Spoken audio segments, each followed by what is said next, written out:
park there. Also, there's the reason behind that too, there's one other reason, that's just, some people can get confused when they're coming down the street on one lane and they see cars pointing at them. That happens. You know, there's a process for making changes, All right. but until it's done, Ralph's responsibility is to try to follow as much as he can. He's been very lenient about the parking on Main Street. I just think there's so many other things to focus on. Raise your hand if Other you than- want to speak and I'll recognize you. Sorry. Jerry. Why don't you have a center line then if it's a 2-lane instead of Well, it's a... kind of common sense that it's a two-way street. Right, it is, but I mean, shouldn't you have a center line? Well, I don't think it's required to have a center. Oh, really? line. I don't know if that Okay. makes a difference, but, yes, state your name. Wouldn't, please. I'm Tim Fenner. So, isn't it kind of against some fire code to have the street blocked if it's designed to be a 2-lane traffic road? Isn't it impeding on the safety of a fire truck getting out of where they need to be or going through? Those places where you're not allowed to park. Well, no, I'm talking so like we were talking before. Like you get 2 brand new whatever they are, long bed 4-door cab trucks, and you got one nose down on this side, one nose on this side. You barely have enough to drive a truck through that. That's true.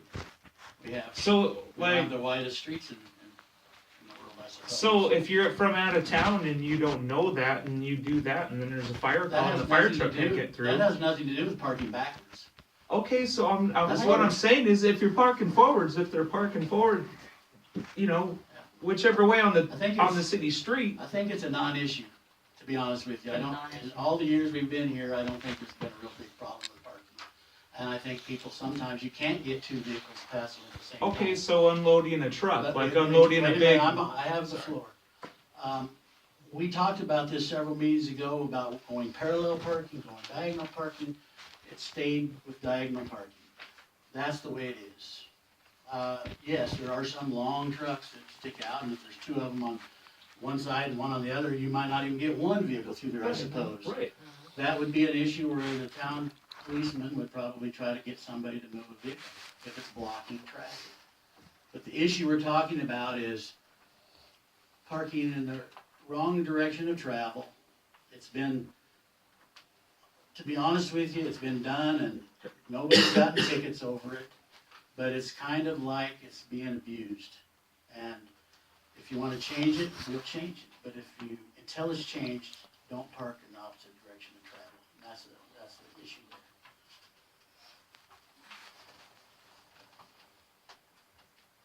Or you'll get a warning, or you might get a ticket. Is there like a permanent permit that you can get for that then? It's not that council can't decide to issue a program. Change the They ordinance. would do that, but you have to, you know, for I don't know how many years we've been That's going with this, just a the way it's written, so. Right? There's always, So for the people You gotta raise have your hand, the you gotta raise people your have hand. the people have the power to change things. But that issue's over, we're gonna Okay. call this issue closed, so. Oh. Moving on. Oh. Moving on. So, anything else for Ralph? No, I just was wondering. Do you feel you were answered sufficiently? Yes.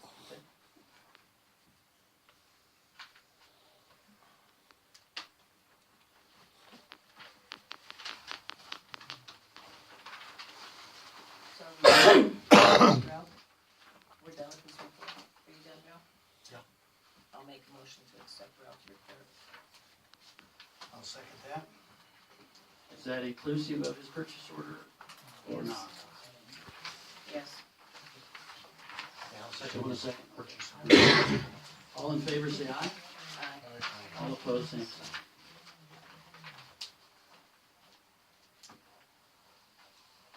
And the $350, I would presume, is for the meal for the person. I should have remembered that, I didn't know that. Is that okay with everybody? Yes.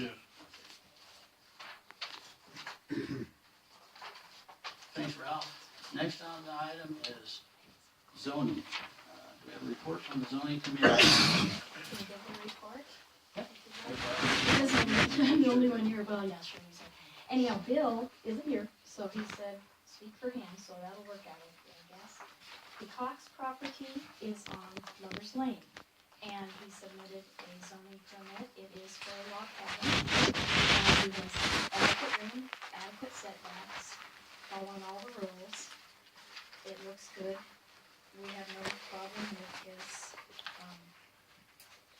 schematics and what he wants to do. I think it'd be, personally, I think it's a really nice idea. I think it'll be a very nice property. So, we recommend, I think Shirley probably is on board with that too. We recommend that you go ahead and give him the okay to build.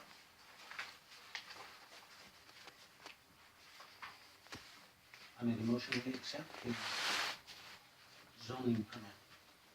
Second. We have a motion and a second to accept the zoning permit for Joshua Cox. All in favor, say aye. Aye. All opposed, same sign. Motion carries. I think they'll be glad to get started, because we don't have a lot of centers. The second, petition for zoning is from the Van Royans, and that again is another one. It is on, Blewett.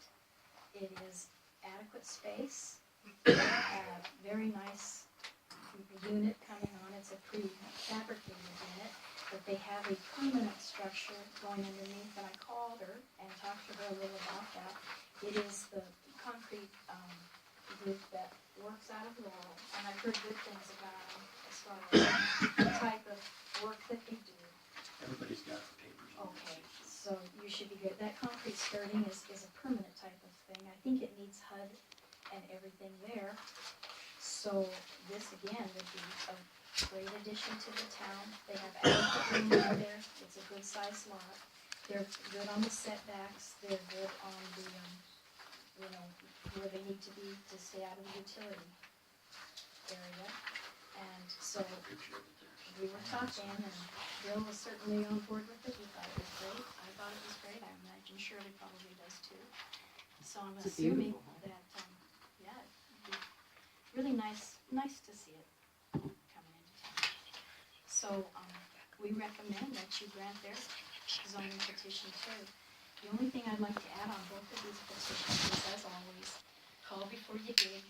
You know, regardless of what it is you're digging, 811, it doesn't cost any money.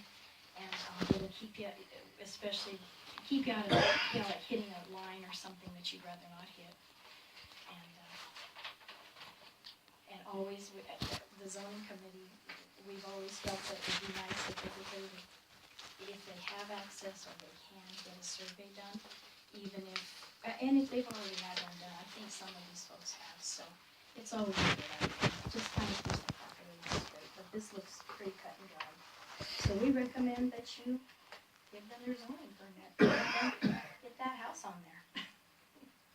Thank you. I'll make a motion and we accept the application for the zoning permit. I'll second it. Okay, we have a motion and a second to accept the zoning permit. All in favor, say aye. Aye. All opposed, same sign. They'll be glad to get Brenda, those. do you normally contact the folks on these, or do you? Yeah, Yes, not the zoning committee. I'll call but you- tomorrow. Okay. I do want to get one of his out the way out. He's going to stay for me, and he Oh. said he'd call me first thing. Oh,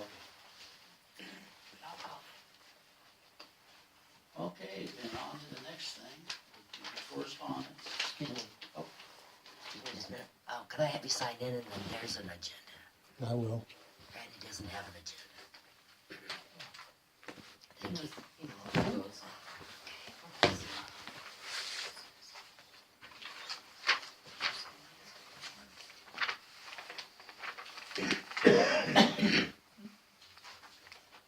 okay, the next item is, correspondence. We have some letters from MMIA regarding things coming up for the next fiscal year.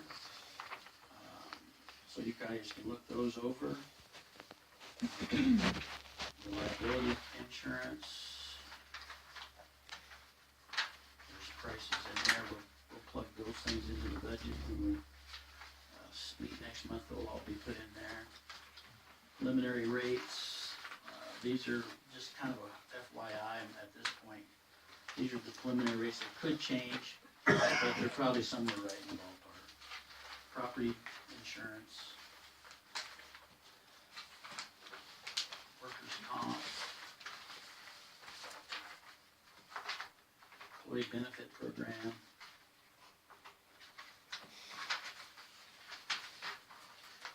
So any questions or comments on those, or you can look them over. Is the insurance gonna go up again? I think the last report we got was, what, 3.9? 3.5 or 3.9% Yeah. estimated. Yeah. 3.9, yeah. I did get something, Oh, okay. they did get a correspondence that the, Department of Justice audited, me and my compliance with, the, criminal history records and keeping of records, and I am in compliance, so Are you gonna let us see that I'm today? sure that should probably be going correspondence. She'll file that with correspondence. Well, good, thank you. I'll need a copy of it back, because it's also, I'm in compliance with Joliet Villagers. Well, I'll let you get, well, you might leave it where it is. Can you just make a Only copy? if you have budget on it. Yeah, that's true. We'll put your right here. Any other questions on the MMIA stuff?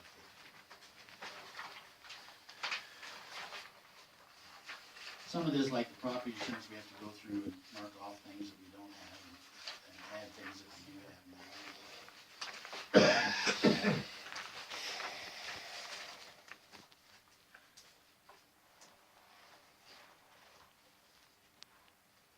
The liability was actually no change, I think.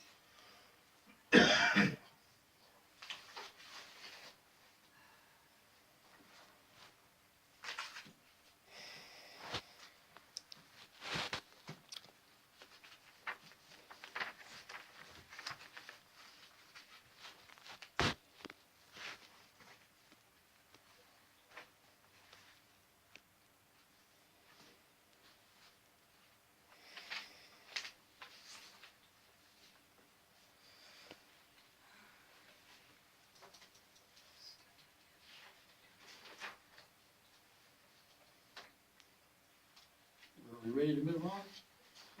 Okay. You can go back if you find something you wanna discuss. And then Brenda got a note in the Dropbox. Notice that someone on School Street is building on their house. Do they have enough land and permission from the zoning to do the project? Just saying, be fair to all the people, not just certain ones. And, I took a drive, I saw some people working on their house, but I didn't see anybody adding on to their house. So, repairing siding or replacing siding or stripping paint or any of that stuff is not covered in the zone. So I did not find an instance of Up there that. the other day and because I had to go up to the school and I went up. School Street. I did see. The only one I saw was they were doing the fence, and we put on the fence, because the one gentleman has hard thing in there, they put a wheelchair Yeah, ramp on the front of the house. I didn't catch that. And the other one is the one down here,